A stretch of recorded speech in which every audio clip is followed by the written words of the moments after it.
Հարգելի հայրենակիցներ, բարև ձեզ։ Ռուսական տելեգրամյան ալիքներից մեկը, որը ունի 1,5 միլիոն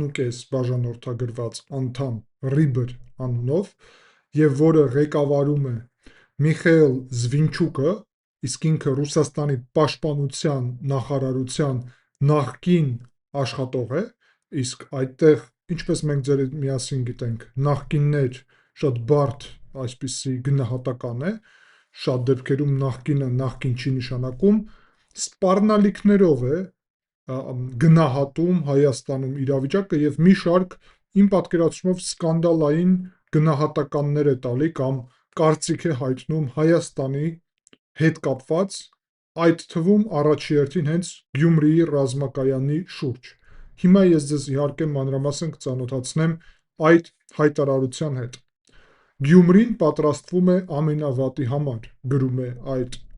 տելեգրամ ալիքը, եւ ընդգծում է դրանից հետո իրավիճակը ռուսական 102-րդ ռազմակայանի շուրջ։ 102-րդ ռազմակայանի ճակատագիրը Գյումրիում վերջի ժամանակահատվածում էլ ավելի քիչ պարզ է դարել ըստ այդ ալիքի, եւ փորձերը Հայաստանի իշխանությունների կողմից հայտարարեն դրա հակառակը իրականում հույս չի տալի մեզ, ասում են այդ ալիքի ներկայացուցիչները։ Մեր տվյալներով շարունակում են, որ Գյումրիի 102-րդ ռազմակայանի զինծառայողները պատրաստվում են ամենավատի համար։ Սա շատ հետաքրքիր իհարկե բառապաշար է, թե ինչ նկատի ունեն ամենավատի մեջ։ Եվ շարունակում են. անձնակազմը պատրաստվում է զինված էսկալացիայի համար։ Ում հետ։ Ինչ զինված էսկալացիա, հիմա դա կքննարկենք, բայց շարունակում եմ դեռ ընթերցելը։ Ուրեմն, ըստ այդ ալիքի, հայկական հրամանատարությունը պահանջել է, որ ՀՕՊ բոլոր միջոցները բերվեն լիակատար մարտական պատրաստվածության, ինչպես նաև ուժեղացվեն ուրեմն օդային հսկողության կետերը եւ շարժական կրակային խմբերը, մինչդեռ հայերն իրենք են խաթարում ռազմական համագործակցությունը։ Սա շատ հետաքրքիր նաև գնահատական է, եւ դրանից հետո շարունակում են, որ ՀՕՊ համատեղ հրամանատարական կետում նրանք հրաժարվում են տեղեկատվություն տրամադրել իրենց ռադարներից եւ շփվում են բացառապես հայերենով։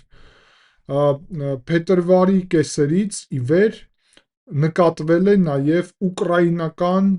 համարանիշներով բեռնատարների թվի աճ։ Ես կշարունակեմ ընթերցելը, բայց հետո ձեր հետ միասին կվերլուծենք։ Սա հատկապես հետաքրքիր է հաշվի առնելով այսպես կոչված Ուկրաինայից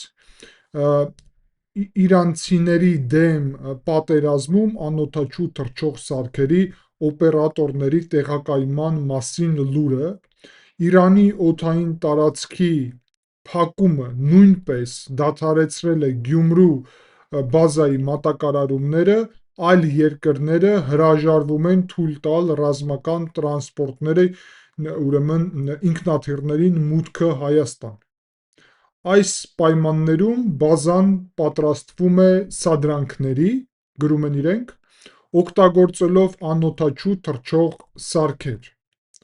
Զինվորական անձնակազմը վախենում է, որ եթե անօդաչու թռչող սարքերը հաջողությամբ ուրեմն խփվեն, խոցվեն, այսինքն ՀՕՊ համակարգների կողմից, բեկորները կարող են վնասել քաղաքացիական ենթակառուցվածքներ, ինչը շատ հարմար կլինի շահագրգիռ կողմերի համար։ Մինչդեռ Իրանի շուրջ պատերազմ է ընթանում, Գյումրում կարող է ստեղծվել նախադեպ, որը կծառայի որպես պատրվակ ռուսական զորախմբի դուրսբերման համար։ Հենց երեկ վարչապետ Նիկոլ Փաշինյանը հայտարարեց,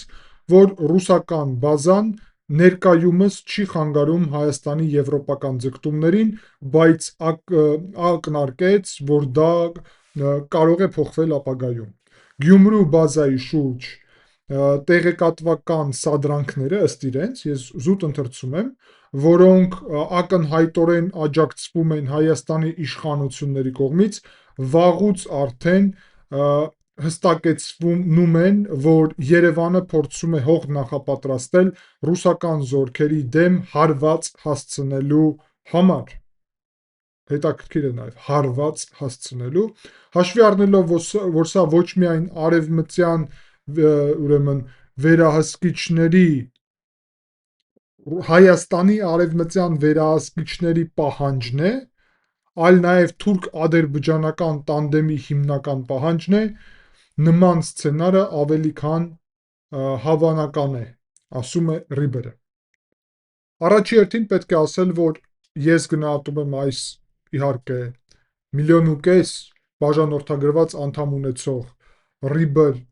նախկին պաշտպանության նախարարության նախկին աշխատողի կողմից ստեղծված այս ալիքը ինչպես Մոսկվայի պաշտոնական ոչ պաշտոնական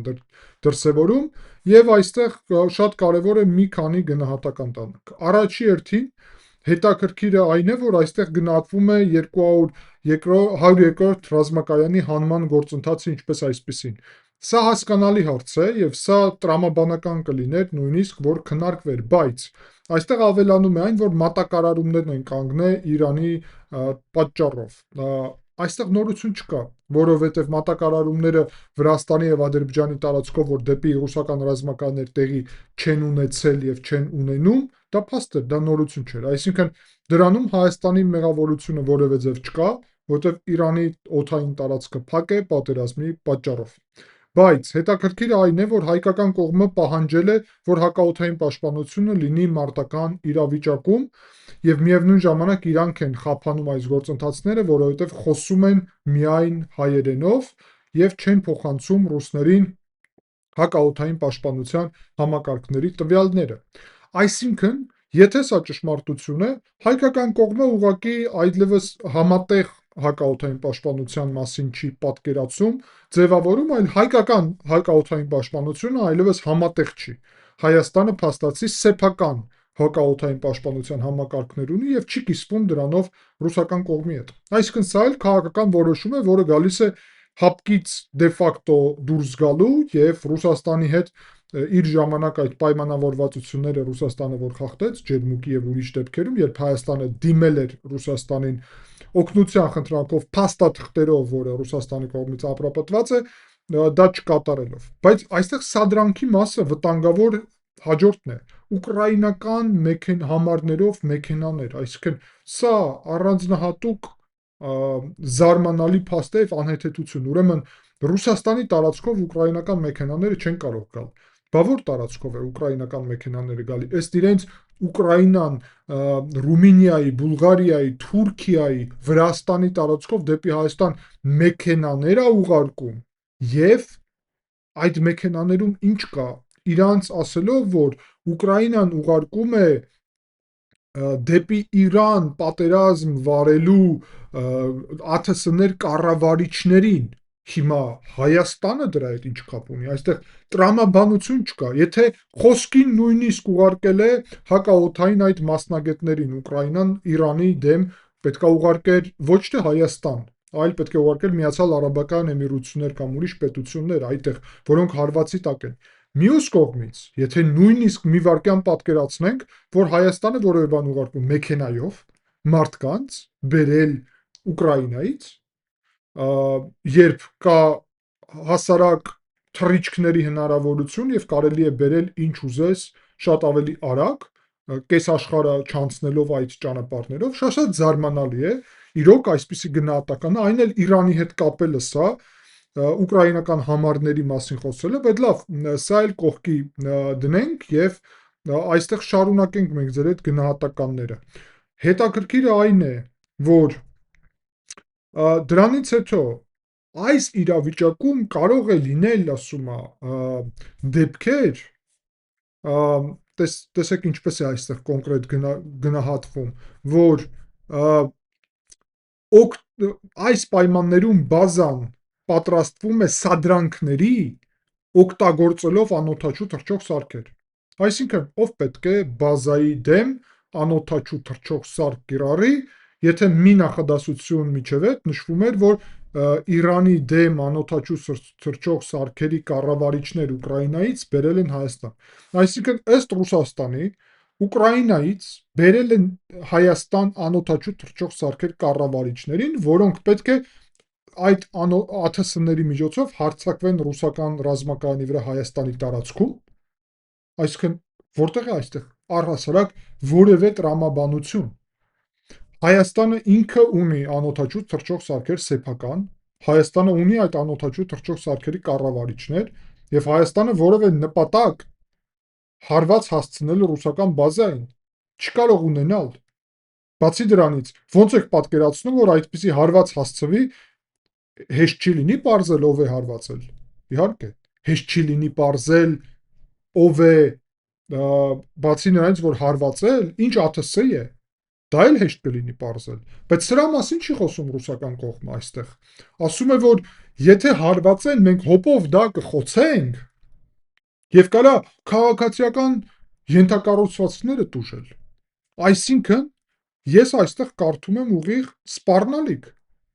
Այո, Ռուսաստանը սպառնում է, որ Գյումրիում կարան հասարակ քաղաքացիներ, քաղաքացիական ենթակառուցվածքներ տուժել, նույնիսկ մարդիկ զոհվել իրանց զենքից կրակելու դեպքում անօդաչու թռչող սարքերի, չգիտեմ, ուկրաինական ծագում ունեցող, այսինքն սա ուղղակի սադրանք է, արեք կոնկրետ գնահատենք, որտեվ հիմարությունը գնահատել բարդ է, բայց սա սադրանք է, սա սպառնալիք է, սա ակնհայտորեն հորինված իրականություն է, որը փաստացի հենց այստեղ էլ ասում է, հետո էլ ասում է, որ վարչապետ Փաշինյանը ասում է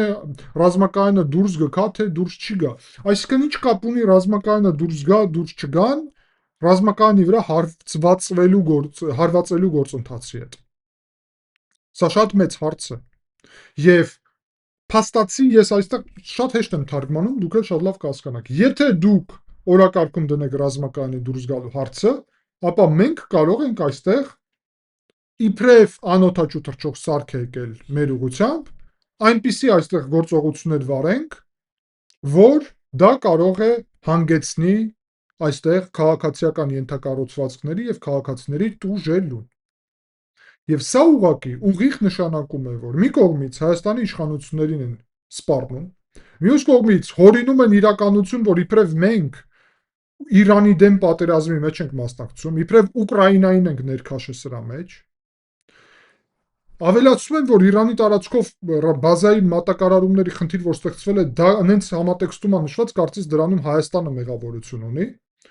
Եվ ամենակարևորը, որ այստեղ փաստացի սպառնալիքների բառապաշար է հնչում Գյումրիի հանդեպ, Հայաստանի հանդեպ, կառավարության հանդեպ, այսինքն ռազմակայանը, որը գտնվում է Հայաստանի տարածքում, սպառնում է Հայաստանի Հանրապետությունին որևէ բացասական զարգացումով, որևէ խնդրով, զոհերով նույնիսկ։ Եվ ես սա համարում եմ ուղիղ եւ անմիջապես սպառնալիք։ Բացի դրանից, սա եւս մեկ անգամ խոսում է նրա մասին, որ Ռուսաստանը կարող է պնդել այս իրավիճակում, որ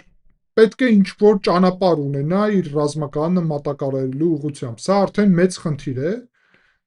անվտանգային, այդ խնդիրը կարա վերաբերվել առաջերտին հենց Վրաստանին, որ Ռուսաստանը կարա պահանջի Վրաստանի միջոցով այդպիսի մատակարարումներ, փաստացի այս փաստաթուղթը եւ այս հայտարարությունը դրա մասին է։ Նաեւ զուգահեռ դրա, հարգելի այրնակիցներ, փաստացի խոսք է գնում նրա մասին, որ ռազմակայանը ռուսական կարող է ինչ որ ռազմական գործողություններ վարել։ Եվ սա ուղիղ նշանակում է նաև մենք նախընտրական փուլում ենք իշխանությունների դեմ հայտարարություն է անում, այսինքն օտար պետության զորքերը Հայաստանում հակաիշխանական հայտարարություններ են անում նախընտրական փուլի ժամանակ։ Սա վտանգ է, լուրջ, սա եւս մեկ անգամ խոսում է, որ անելիք կա։ Առաջի հերթին Հայաստանի պաշտպանության նախարարությունը, զինված ուժերը, հատուկ ծառայությունները պետք է լավ կոնկրետ մանրամասն վերահսկողություն հաստատեն ռուսական ռազմակայանի վրա, դա շատ կարևոր է, էֆեկտիվ վերահսկողություն, ֆիքսեն բոլոր այդտեղ շարժը, բոլոր փոփոխությունները, ամեն ինչ, Մյուս կողմից պատրաստ լինեն, այո, պատրաստ լինեն, որ ռուսական ռազմակայանը կարող է ինքը դիմել սադրանքների։ Այո։ Եվ այդ սադրանքները կարող են տարբեր ձևաչափի լինել։ Այդ թվում իբրև ԱԹՍ են խոցում, կարող են խոցել մեր քաղաքացիներին, այո, կարող են չենք տեսել, որ տուժել են, սպանվել էր ընտանիք նույնիսկ Գյումրիում։ Այսինքն ռուսական ռազմակայանը հիմա վտանգ է ներկայացնում։ Բացի դրանից, որ իբրև արևմուտքն է, արևմտյան տերերը, տեսեք, դուք ով եք, որ մեզ առաջերտին այդպիսի բառապաշարով խոսեք մեր հետ։ Մենք ենք ընտրում մեր գործընկերներին, արևմուտքում մեր տերեր չկան, արևմուտքում մեր համար գործընկերներ կան։ Արևմուտքը իդեմս Ամերիկայի, Ֆրանսիայի մեր համար գործընկեր է, այլ ոչ թե ձեր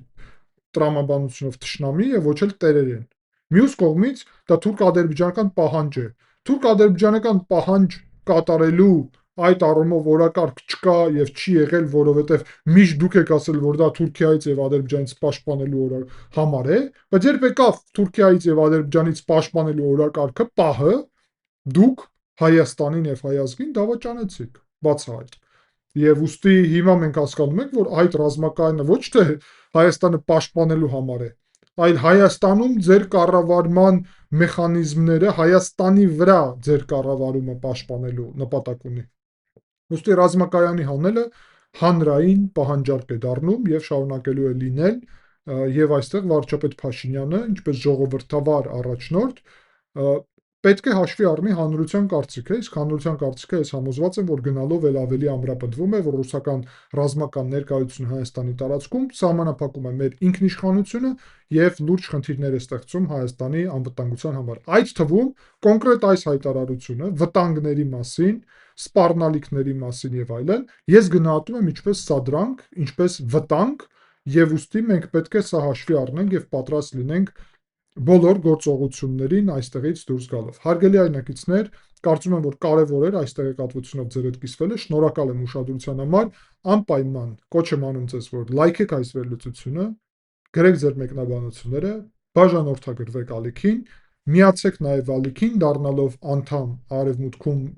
ապրող մեր հայրենակիցները կարող են անդամակցել ալիքին եւ դրա շնորհիվ նաև հավելյալ վերլուծությունների ուղղությամբ հասանելիություն ստանալ։ Ես շնորհակալ եմ բոլորին, ով դա անում է, ով դարել նաև ալիքի անդամ եւ կոչ եմ անում ձեզ, որ դառնալով ալիքի անդամ նաև աջակցեք ալիքի հետագա զարգացմանը։ Շնորհակալություն, կհանդիպենք հաջորդ վերլուծության ժամանակ։